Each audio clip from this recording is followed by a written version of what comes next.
Friends, मैं जानता हूं कि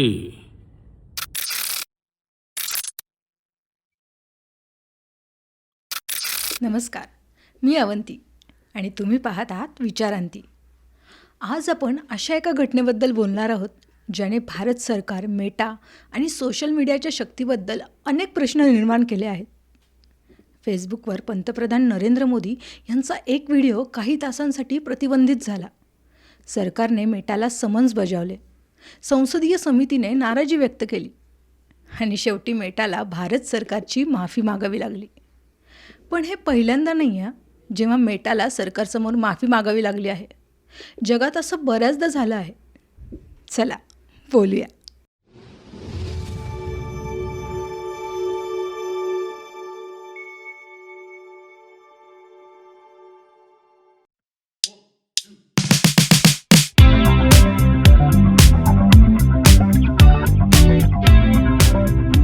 प्रत्येक युगाचं एक चलन असतं. कधी काळी सोनं, नंतर तेल आणि आज माहिती म्हणजेच इन्फॉर्मेशन. तुमचा चेहरा, तुमचा आवाज, तुमचे मित्र, तुमची राजकीय मतं, तुम्हाला कोणती गाडी आवडते, तुम्ही उद्या काय विकत घ्याल आणि कदाचित तुम्ही कोणावर विश्वास ठेवणार, या सर्व इन्फॉर्मेशनची किंमत आता पैशांपेक्षाही जास्त आहे. आणि या माहितीचं सर्वात मोठं साम्राज्य उभारणाऱ्या कंपनीचं नाव आहे मेटा. 2003 हार्वर्ड विद्यापीठ, जगातील सर्वात प्रतिष्ठित विद्यापीठांपैकी एक. एका हॉस्टेलच्या खोलीत 19 वर्षांचा विद्यार्थी बसला होता. त्याचं नाव मार्क झुकेरबर्ग. तो अभ्यास करत नव्हता. तो जग बदलण्याचाही विचार करत नव्हता. तो फक्त कोड लिहित होता. Face mash. मेटाची सुरुवात फेसबुकपासून झाली नाही, ती झाली फेस मॅशपासून. विद्यापीठातील विद्यार्थ्यांचे फोटो घेऊन कोण जास्त आकर्षक आहे यावर मतदान करणारी वेबसाईट. एका रात्रीत हजारो विद्यार्थी वेबसाईटवर आले. हार्वर्डने ती लगेच बंद केली. पण त्या दिवशी झुकेरबर्गला एक गोष्ट समजली. लोकांना लोकांबद्दल जाणून घ्यायला आवडतं आणि त्यासाठी ते तासनतास स्क्रीनसमोर बसू शकतात. आणि 4 फेब्रुवारी 2004ला thefacebook.com सुरू झालं. सुरुवातीला फक्त हार्वर्ड, नंतर येल, कोलंबिया, स्टॅनफोर्ड आणि मग संपूर्ण अमेरिका. त्या काळात आधी सोशल नेटवर्क्स होते. MySpace, Friendster, Orkut. मग फेसबुक वेगळं काय करत होतं? उत्तर एकच, रिअल आयडेंटिटी. इथे बनावट नावांना फारशी जागा नव्हती. लोक स्वतःच्या नावाने होते, स्वतःच्या मित्रांसोबत, स्वतःचे फोटो, स्वतःचं आयुष्य. हेच फेसबुकचं सर्वात मोठं उत्पादन होतं. वेबसाईट नव्हे, विश्वास. सुरुवातीला फेसबुकजवळ पैसे नव्हते, पण त्यांच्याकडे काहीतरी अधिक मौल्यवान होतं, वाढ. गुंतवणूकदारांना महसूल दिसत नव्हता, त्यांना वेग दिसत होता. 2004मध्ये पेपालचे सहसंस्थापक पीटर थिल यांनी फेसबुकमध्ये सुरुवातीची गुंतवणूक केली. 2006मध्ये फेसबुक सर्वांसाठी खुलं झालं. 13 वर्षांवरील कोणतीही व्यक्ती खाते उघडू शकत होती आणि इथून इतिहास बदलला. आज न्यूज फीड आपल्याला साधी गोष्ट वाटते. त्या काळात ती क्रांती होती.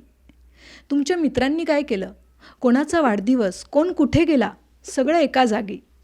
लोकांनी सुरुवातीला त्याचा विरोध केला. त्यांना वाटलं फेसबुक त्यांच्या आयुष्यात जास्त डोकावत आहे. पण काही आठवड्यात लोकांना त्याची सवय लागली. आज सोशल मीडियाचा जवळपास प्रत्येक प्लॅटफॉर्म हीच कल्पना वापरतो. कुठल्या पोस्टला लाईक केलं म्हणजे एका क्लिकमध्ये भावना, एका क्लिकमध्ये पसंती, एका क्लिकमध्ये डेटा. लोकांनी कोणत्या गोष्टींना लाईक केलं यावरून मेटाला लोकांविषयी अधिक माहिती मिळू लागली आणि तिथून जन्म झाला टार्गेटेड ॲडव्हर्टायझिंगचा. मेटाचं खरं उत्पादन काय विकते? तर मेटा अटेन्शन विकते. आणि त्याहून महत्त्वाचं, ती अंदाज म्हणजेच प्रेडिक्शन विकते.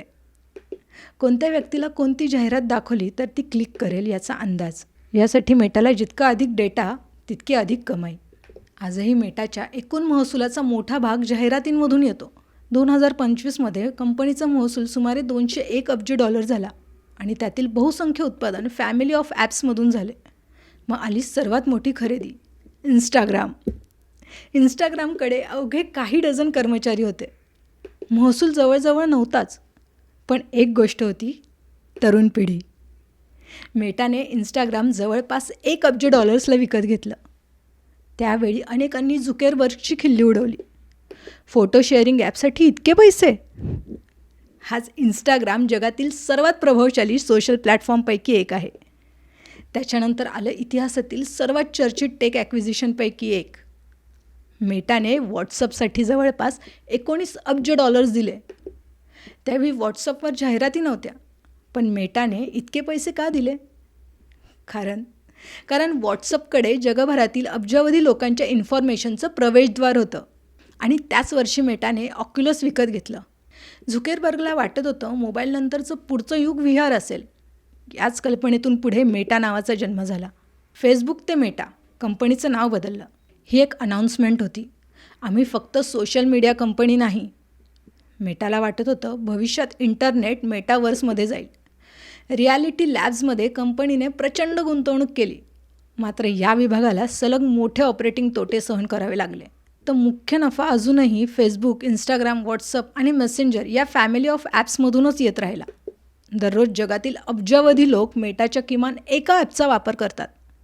Facebook, Instagram, messenger, WhatsApp, thread, Meta AI.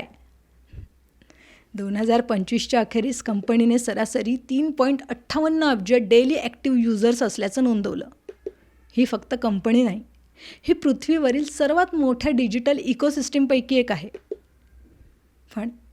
पण इतकी मोठी सत्ता, इतका डेटा, इतके वापरकर्ते, इतक्या जाहिराती, इतकं सगळं आल्यावर मेटावर आरोप होऊ लागले डेटा गोळा करण्याचे, स्पर्धा संपवण्यासाठी प्रतिस्पर्धी विकत घेण्याचे आणि जगातील सरकारांपेक्षा जास्त माहिती स्वतःकडे ठेवण्याचे.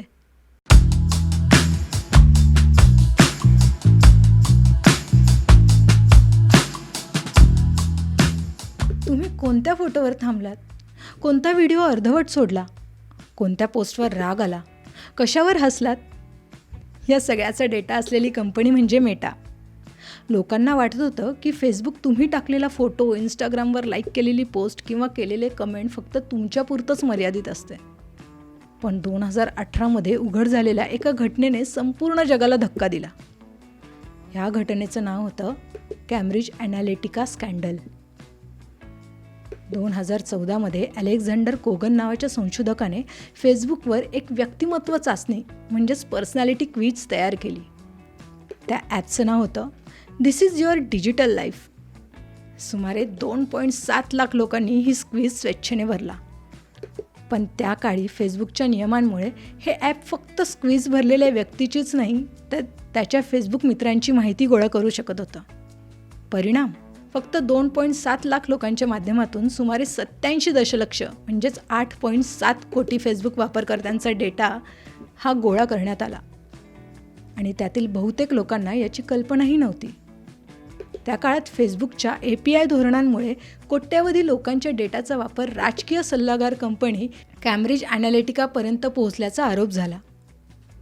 महत्त्वाचं म्हणजे मेटाने असा दावा केला की हा डेटा हॅक झाला नव्हता, तर त्यावेळेच्या नियमांनुसार डेव्हलपरने गोळा केलेला डेटा नंतर गैरवापरला गेला.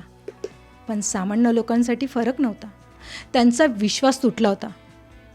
कॅम्ब्रिज ॲनालिटिकावर आरोप झाले की मतदारांच्या मानसशास्त्रीय प्रोफाईलचा वापर करून राजकीय मेसेजेस टार्गेट करण्यात आले.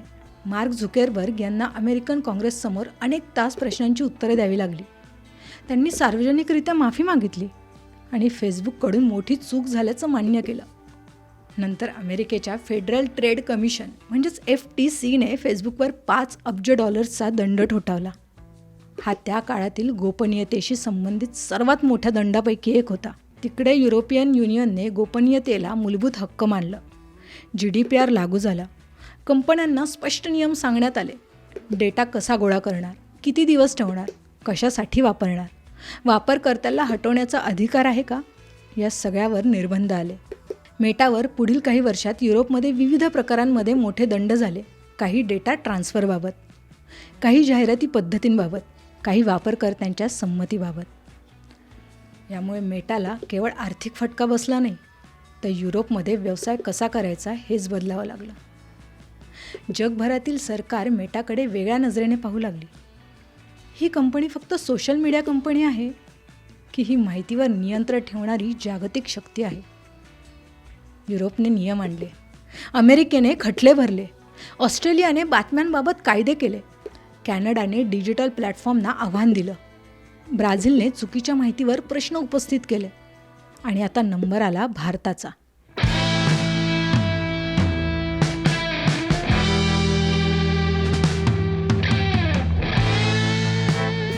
तेवीस जुलै 2026 रोजी पंतप्रधान नरेंद्र मोदी यांनी फेसबुकवर एक व्हिडिओ पोस्ट केला. या व्हिडिओमध्ये त्यांनी तरुणांशी संवाद साधत परीक्षा पेपर फुटी आणि विद्यार्थ्यांच्या चिंतांवर भाष्य केले होते. पण 28 जुलैच्या पहाटे फेसबुकवर हा व्हिडिओ अचानक प्रतिबंधित झाला. काही काळासाठी तो पाहता येत नव्हता किंवा त्याची पोहोच मर्यादित करण्यात आली होती. काही तासांनंतर व्हिडिओ पुन्हा उपलब्ध झाला. मेटाने सांगितलं की ही कोणतीही जाणीवपूर्वक कारवाई नव्हती, तर एक तांत्रिक चूक किंवा ऑपरेशनल एरर होती. कंपनीने व्हिडिओ पुनर्स्थापित केला आणि चूक मान्य केली. पण भारत सरकारला हे स्पष्टीकरण पुरेसं वाटलं नाही. 30 जुलैला इलेक्ट्रॉनिक्स आणि माहिती तंत्रज्ञान मंत्रालयाने म्हणजेच MEITYने मेटाच्या अधिकाऱ्यांना बोलावलं. सरकारचा सरळ प्रश्न होता, जर देशाच्या पंतप्रधानांचा अधिकृत व्हिडिओ चुकून हटवला जाऊ शकतो, तर सामान्य नागरिकांच्या पोस्टबाबत काय घडत असेल? भारतीय संसदेच्या एका समितीने मेटाच्या भूमिकेवर कठोर प्रश्न उपस्थित केले. समितीचे अध्यक्ष निशिकांत दुबे यांनी केवळ कंपनीची माफी पुरेशी नसल्याचं सांगितलं आणि मेटाचे मुख्य कार्यकारी अधिकारी मार्क झुकेरबर्ग यांनी वैयक्तिकरित्या माफी मागावी अशी मागणी केली. यासोबतच भारतात सोशल मीडिया कंपन्यांना मिळणाऱ्या सेफ हार्बर संरक्षणावरही प्रश्न उपस्थित करण्यात आले. 5 ऑगस्ट 2026 रोजी मेटाचे chief global affairs officer Joel Kaplan यांनी भारत सरकारकडे अधिकृत माफी व्यक्त केली. त्यांनी माहिती तंत्रज्ञान मंत्र्यांची भेट घेऊनही ही घटना कंपनीकडून झालेली चूक असल्याचं मान्य केलं. यामुळे मेटा आणि भारत सरकारमधील तणाव काही प्रमाणात कमी झाला, पण प्रश्न मात्र कायम राहिले. पण हे प्रकरण फक्त आता एका व्हिडिओचं आहे का? कदाचित नाही. कारण त्याच काळात भारत सरकार मेटाकडे अनेक इतर मुद्द्यांवरही स्पष्टीकरण मागत होती. Deep fake video, bot networks, बाललैंगिक शोषणासंबंधित सामग्री, कंटेंट मॉडरेशनमधील पारदर्शकता या सर्व विषयांवर सरकार आणि मेटामध्ये चर्चा सुरू असल्याचं वृत्त समोर आलं. म्हणजेच मोदींच्या व्हिडिओची घटना ही कदाचित एका मोठ्या संघर्षाचं सार्वजनिक रूप होती. या प्रकरणात मेटाने चूक मान्य केली, माफी मागितली आणि प्रकरण तात्पुरतं मिटलं. पण मूलभूत प्रश्न अजूनही जिवंत आहे. लोकशाहीत निवडून आलेल्या सरकारपेक्षा जास्त माहिती आणि प्रभाव जर टेक कंपन्यांकडे असेल, तर अंतिम अधिकार कोणाचा? सरकारचा की अल्गोरिदमचा? तुम्हाला काय वाटतं? मेटाची ही केवळ तांत्रिक चूक होती की डिजिटल प्लॅटफॉर्मच्या वाढत्या शक्तीची एक झलक? तुमचं मत कमेंटमध्ये नक्की लिहा. जर हा व्हिडिओ माहितीपूर्ण वाटला असेल तर व्हिडिओला लाईक करा, मित्रांसोबत शेअर करा आणि अशाच विचार करायला लावणाऱ्या, भाग पाडणाऱ्या विषयांसाठी विचारांती चॅनलला सबस्क्राईब करायला विसरू नका. मी अवंती, पुन्हा भेटू एका नव्या प्रश्नासोबत. तोपर्यंत विचारांती.